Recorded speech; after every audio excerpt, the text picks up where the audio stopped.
రామగుండం శాసనసభ్యులు MS Raj Thakur HKR toll gate నిర్వహణపై తీవ్ర అసంతృప్తిని వ్యక్తం చేస్తూ సంస్థ ప్రజల ప్రయోజనాలపై చూపుతున్న నిర్లక్ష్యాన్ని తీవ్రంగా ఖండించారు.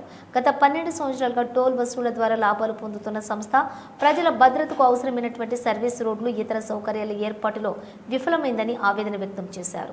ఈ కార్యక్రమంలోని కాంగ్రెస్ పార్టీ పాలకుర్తి మండల నాయకులు తదితరులు పాల్గొన్నారు.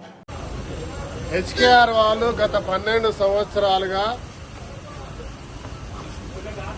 ఇక్కడ నిర్వహిస్తా ఉన్నారు. టోల్ ట్యాక్స్ వసూలు చేస్తా ఉన్నారు. సర్వీస్ రోడ్లు ఇప్పటి వరకు కట్టలేదు. అనేక మంది, వందల మంది ప్రాణాలు వదిలిపెట్టారు. ఓఎండం చేయాలి వీళ్ళు. రోడ్ల మధ్య సెంట్రల్ లైటింగ్ చేయాలి ఇక్కడ నుంచి అక్కడి వరకు. అది వేయకుండా గ్రీనరీ మెయింటైన్ చేయాలి, శానిటేషన్ చేయాలి, రెస్ట్ రూమ్స్ పెట్టాలి, అంబులెన్స్ పెట్టాలి, యాక్సిడెంట్ అని తీసుకుంటే వ్యాన్ ప్రోటోకాల్ పెట్రోలింగ్ వ్యాన్ పెట్టాలి, ఒక క్రేన్ పెట్టాలి. దాంతో పాటు నిరంతరం పర్యవేక్షణ చేయాలి. రోడ్లు ఎక్కడ చిన్న డ్యామ్ అయినా చేసుకుంటూ పోవాలి. ఇవేమి చేయకపోగా పైకెళ్ళి 10 సార్లు చేస్తా ఉంటే 33 సంవత్సరాలు 40 సంవత్సరాలు చేసుకున్నారు. సంతోషం. 50 సంవత్సరాలు చేసుకున్నారు. కానీ ఇవాళ చేయకపోగా దీనిలో పైకెళ్ళి దీని మీద ఎప్పుడు కూడా దాటేస్తూ లాస్ ఉన్నా అంటున్నారు. సిద్దిపేట నుంచి అర్ధవరకు ఏ రకంగా పోయడం జరుగుతూ ఉంది. ఎంత మంచి గ్రీనరీ మెయింటైన్ చేస్తూ ఉన్నారు.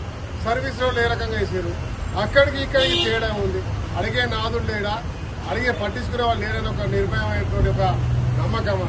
టోల్ ట్యాక్స్ నడవనీయం, ఇది గ్యారంటీ. దాంతోపాటు స్థానిక లారీలకు ఏదైతే లోకల్ ట్రక్స్ ఉన్నాయో వాళ్ళకి ఫ్రీ చెప్పినాం.